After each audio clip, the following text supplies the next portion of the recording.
Mythic Plus, a harsh environment, a place of class diversity, countless different keystones to play, and competitive players looking to welcome you into their ranks as a Mythic Plus god.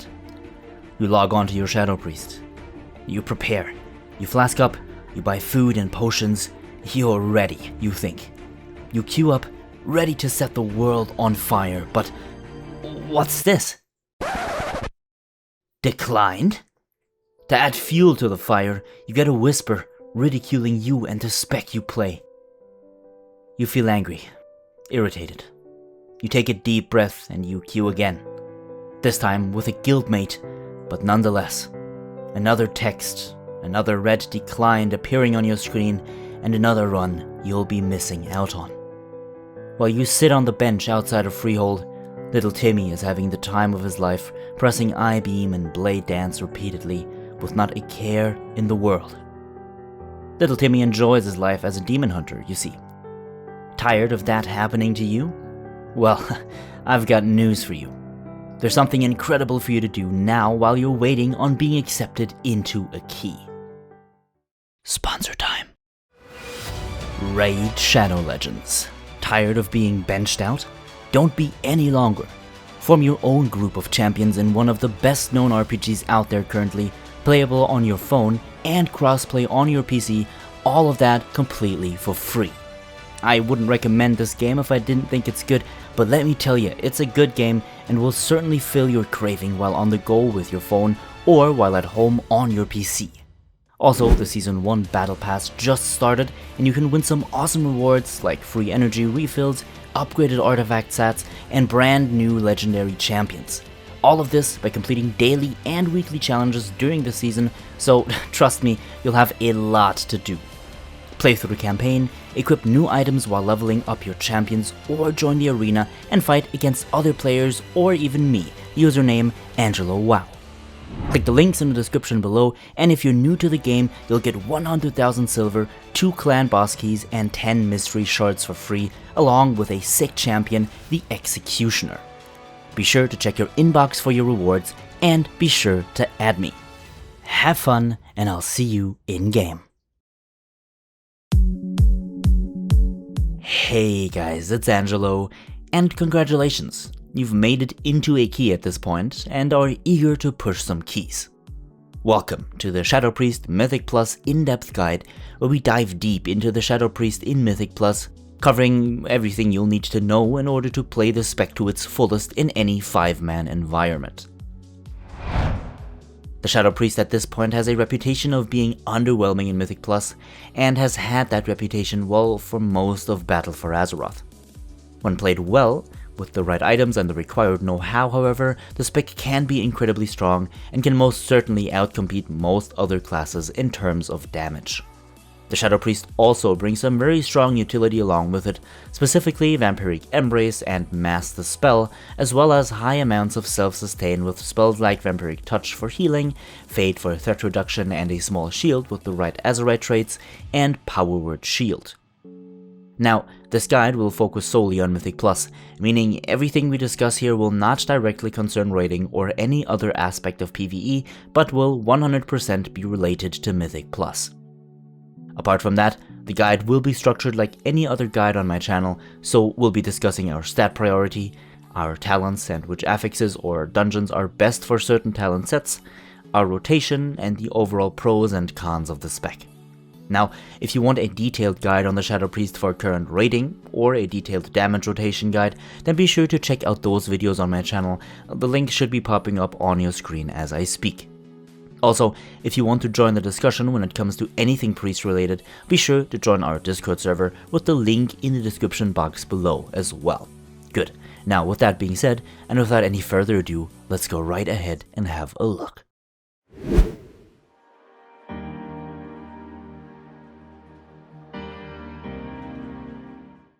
Our stat priority is pretty DPS typical really when it comes to patch 8.3, but is dependent on your corruption effects as well as your stat weights.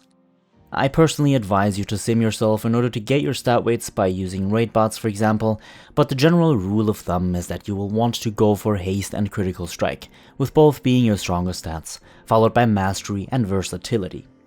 With higher levels of gear, at least for me for example, and in multi-target situations, versatility pulls ahead of mastery, but again, as I said before, this is highly dependent on your corruption effects and your stat weights.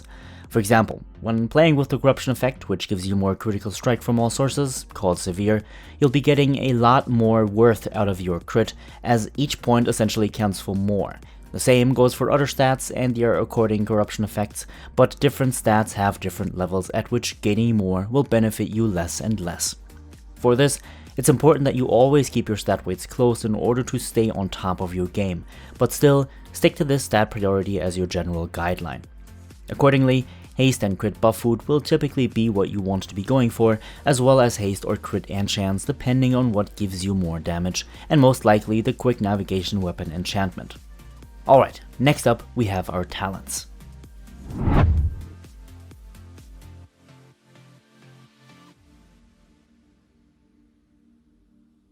Though similar than our talents and raids, there are a few important changes in terms of flexibility, as some options are actually viable here which are not in raids. In our level 15 talent row, Shadow Word Void is strongest, as it provides the strongest damage output in any situation in that row. In the level 30 talent row, you have somewhat of a choice between Body and Soul, which provides more survivability and mobility for yourself, and San Lane, which provides some very strong healing when using Vampiric Embrace to support your group. The level 45 talent row will see you make use of either Misery or Dark Void. Now, when actually pushing a key, in pretty much every case you'll be playing with Misery rather than Dark Void, as your damage is heavily reliant upon your Spiteful Apparitions, their synergy with Cores of Insanity and your corruption, and your dots overall. Twist of Fate will hardly ever see use, not even in tyrannical weeks, unless your group is seriously struggling with single target boss damage during those, in which case you should use Twist of Fate to make boss fights even playable. For your level 60 talent row, you can choose between Last Word and Psychic Horror, depending on what your group requires. Last Word is great if you have to interrupt a lot, like in Shrine of the Storms, while Psychic Horror is great to provide a solid single target stun to your group. Psychic Horror can also be used to stun many of the mobs which cast an interruptible spell in a key, meaning you can use it and save your silence for another situation.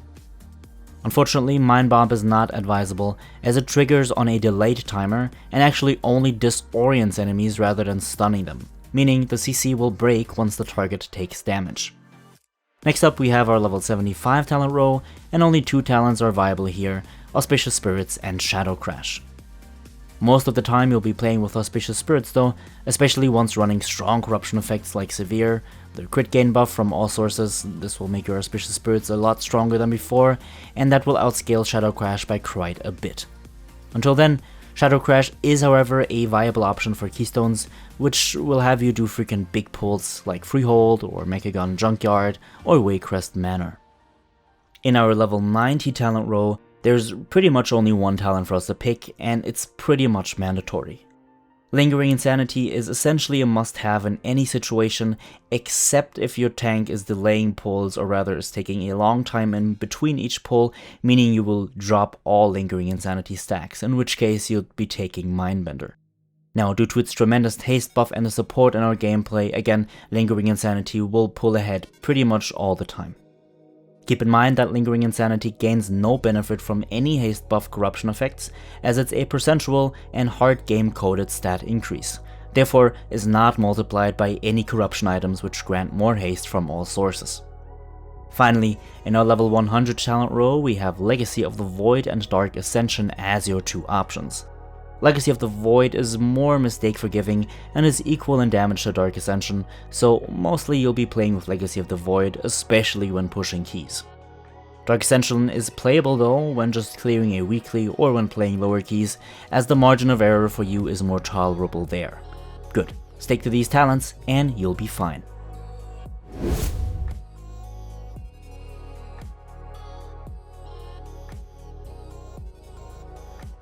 Next up, we'll discuss our rotation. Now, our rotation is similar to that of raiding, as the essence of our playstyle is equal in any PvE environment. Changes don't directly come in terms of how we play our rotation, but much more in the form of how we make use of our void form, where we save it, and so on. Your rotation and damage priorities are displayed on screen now, And I'm assuming that everyone who is watching is skilled enough and competent enough to know the basic damage rotation at this point. As I've taught you well throughout the last couple of years, I would like to think and hope. Now, what's important to know is that there will be scenarios where you will either not use Void Form and will have to save it, or scenarios where you will definitely use Void Form even though there's a boss fight or a big mob pack coming in. Now, you'll want to save your Void Form in the event that the pack you are pulling will die very fast, and you can make much better use of your Void Form in the pack thereafter. Most of the time this will not be the case though, and instead you will enter Void Form and will try to make the most out of it, either carrying the entire Void Form to your next trash pack or boss if possible, or getting as many Void Form stacks out of an enemy group as possible, therefore giving you high amounts of cores of insanity and lingering insanity to use on the next trash pack or boss. A prime example here would be fighting the Heralds of N'Zoth on any keystone level 10 and above. You will want to try and push your Void Form as high as possible before you leave the Corrupted Nightmare in order to charge up your Critical Strike and haste for the packs afterwards. A very detailed example would be the Blob Herald in front of the Machinist's Garden in Mechagon Workshop, as the Herald is right next to the boss, allowing you to carry a ton of stacks over into that boss fight, which can then boost your damage on both the boss as well as the inconspicuous plant, which will spawn a few seconds later. There are countless examples like this one. I'm sure you know exactly what I mean, and I know of many examples myself, and I'm pretty sure you do yourself as well. Now, all in all, stick to this priority list, make smart use of your Void Form, don't forget to interrupt and stun, and you'll be alright. Now when moving, try to always pair your movement with either a Power Word Shield or a Shadow Word Pain cast in order to compensate the required movement with a bit of insanity. If you've paid close attention to me playing this far, you've noticed that whenever I move and Power Word Shield is ready to be used, I constantly use it if White Boil is on cooldown and I have to change positions quickly.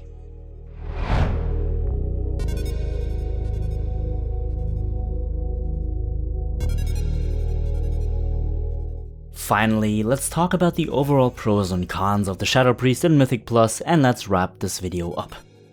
All in all, the spec is beginning to be alright in M+, but only with good gear and good corruption. When playing as a Shadow Priest, we're far away from the likes of Little Timmy the Demon Hunter or mages and rogues, but we can certainly compete and outcompete pretty much every class which isn't actually drastically superior in Mythic Plus. A certain pro for bringing a Shadow Priest is the Mass Dispel, which not only helps in general in any keystone, but also helps with the Heralds of N'Zoth, as one of them actually casts a Dispellable Fear onto multiple party members, which you can of course dispel. The healing we bring to the table can also work wonders, and when it comes to supportive healing for a DPS spec, certainly this takes the cake. Overall, I wouldn't be surprised if you'd still find yourself having to wait a while until being accepted into a key. If you're looking for a quick and easy way to play M+, then the Shadow Priest may not be the right choice for you simply because of the resting stigma on the spec as well as the overall output. But if you're willing to put in some effort, you'll be just fine. Now, tell me what you think. Are you enjoying the Shadow Priest in M+? I certainly am, but I'd be excited to hear what you have to say. Very special thanks for Raid Shadow Legends for sponsoring this video, which helps me churn out more content and helps us all out at the end of the day. If you've enjoyed this video, be sure to give it a like, and if you'd like to see more of my content in the future, feel free to subscribe. Special thanks to my supporters over on Patreon, and thank you everyone on Discord for helping new priests and returning ones out on a daily basis as well. Now, as always, have a good one my friends, enjoy patch 8.3, and I will see you all in the next one.